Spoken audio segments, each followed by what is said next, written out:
சமீபத்தில் ஒரு சகோதரனை பார்க்க நேர்ந்தது. அவர் நல்ல வசதி படைத்தவர், நல்ல பணம் உண்டு, எந்த காரியத்தும் குறைவில்லாத ஒரு மனுஷன். அவர் பேசி கொண்டிருக்கும் போதே அவருக்குள் ஒரு வறுமை இருப்பதை நான் உணர்ந்து கொண்டே இருந்தேன்.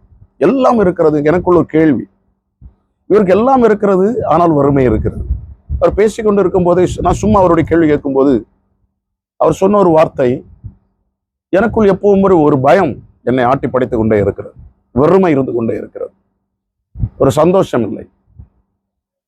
அப்போது நான் அதை தியானிக்க ஆரம்பித்த போது இதே விஷயம் பணம் இல்லாதவர்கள்ட்டையும், கடன் பிரச்சனையோடு இருக்கிறவங்கள்ட்டையும், அநேக தேவைகளோடு இருக்கிறவங்களுக்கும் இதே பிரச்சனை தான்.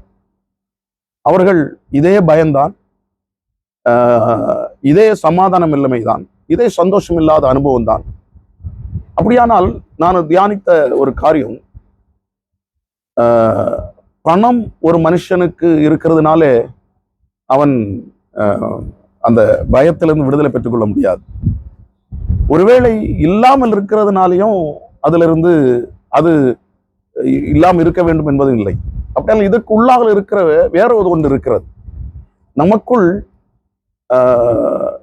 இருக்கிற வேற ஏதோ ஒன்றுதான் நம் சமாதானத்தோடு நம்ம வைக்க பழகிக்கொள்கிறது, நம்மை பயம் இல்லாமல் வைக்க பழகிக்கொள்கிறது, நம்மை சந்தோஷம் வைக்க பழகிக்கொள்கிறது. அதை ஒரு மனிதன் அதை உணர்ந்தால் அவன்தான் பாக்கியசாலி. நமக்குள் ஆத்துமா என்கிற ஒரு பகுதி இருக்கிறது, உள்ளான மனுஷன். அந்த உள்ளான மனுஷன் எவ்வளவு சமாதானமாய், எவ்வளவு இளைப்பாறுதலோடு இருக்கிறதோ அவ்வளவு தூரத்திற்கு அந்த மனுஷனுடைய வாழ்க்கையிலே விடுதலை உண்டாயிருக்கும். பணம் இல்லாவிட்டாலும், ஒருவேளை பணம் இருந்தாலும் அவனுக்கு வாழ்க்கை அந்த வெறுமை இல்லாத அனுபவம் எதை சார்ந்து இருக்கிறது என்றால் அவனுடைய உள்ளான மனுஷனை பொறுத்து. வேதம் அதிகமாய் உள்ளான மனுஷனை குறித்து அதிகம் பேசிக்கொண்டே இருக்கும். வேதம் அடிக்கடியா சொல்ற உண்டு, உன் ஆத்துமா நீர்ப்பாய்ச்சலான தோட்டத்தை போல வற்றாத நீருற்ற நதியும் போல இருக்கும்.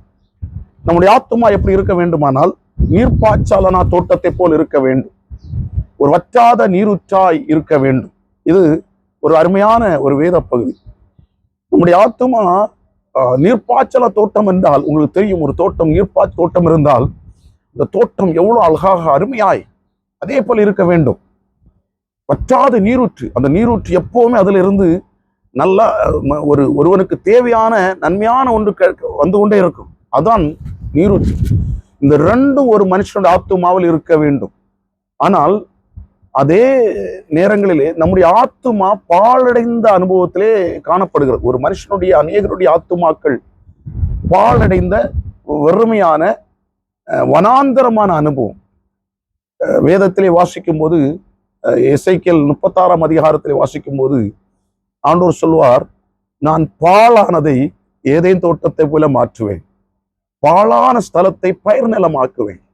இந்த கால வேளையில நான் ஒன்று சொல்றேன், உங்கள் வாழ்க்கை பயம் நிறைந்ததே இருக்குமையானால், உங்கள் வாழ்க்கை ஒரு வெறுமையான அனுபவத்தை நீ உணர்ந்து கொண்டிருப்பீர்கள் ஆனால், நீங்கள் செய்ய வேண்டிய ஒரு காரியம், உங்கள் ஆத்துமா பாழாய் இருக்கிறது, அந்த ஆத்துமாவை அவன் ஏதேன் தோட்டத்தை போல மாற வேண்டும். உங்கள் ஆத்துமா பயிர் நலமாய் மாற வேண்டும். அது மாற வேண்டுமானால் ஒரே ஒரு வழிதான், வானத்தையும் பூமியை உண்டாக்கின சர்வ வல்லமையின் தேவனிடத்திலே உங்களை நீங்கள் ஒப்பு கொடுக்க வேண்டும். இயேசு கிறிஸ்து அல்லாதபடிக்கு, ஒரு மனுஷனுக்கு இயேசு கிறிஸ்து அல்லாதபடிக்கு ஆத்துமாவிலே அவனுக்கு சமாதானம் உண்டாகாது. காரணம், ஒரு மனுஷனுக்கு தாகம் என்கிற ஒரு காரியம் இருக்கிறது. பணத்துக்கு மேலான ஒரு தாகம், எப்படியாவது அதை செய்ய வேண்டும். இல்லாவிட்டால் சில இச்சை மேல இருக்கிற தாகம், இல்லாவிட்டால் ஐஸ்வர்யன் ஆக வேண்டும் ஒரு தாகம், ஏதோ ஒரு தாகம். ஆனால் இந்த தாகமெல்லாம் இருக்கிறபடினால தாகத்தை நினைத்தான் மனிதன் ஓடிக்கொண்டே இருக்கிறான். இந்த தாகத்தில் எப்படி விடுதலை பெற்றுக் கொள்வது என்று கேட்டால், உங்களுடைய ஆத்துமாவிலேயே ஒரு தாகம் இருக்கிறது, அந்த தாகம் தீர்க்கப்பட வேண்டும். அதுதான் இயேசு வசனம், வார்த்தை. அந்த ஆத்துமா தாகம் தீரும்போது உங்கள் வெளிப்படையா இருக்கிற எல்லா தாகங்களும் தீர ஆரம்பித்துவிடும். அந்த ஆத்துமாவனுடைய தாகத்தை தீர்க்கிறவர் தான் ஆண்டவராகிய இயேசு கிறிஸ்து. அப்படியானால்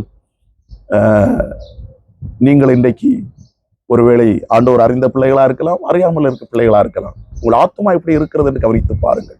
ஆத்மா நீர்ப்பாய்ச்சல தோட்டத்தை போல இருக்கிறதோ, இல்லாட்டால தாகத்துக்காக ஏங்கி கொண்டு இருக்கிறதோ?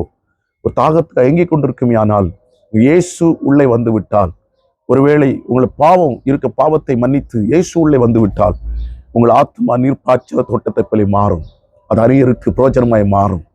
கர்த்தர் உங்களை ஆசீர்வதிப்பாராக. ஆமேன், ஆமேன்.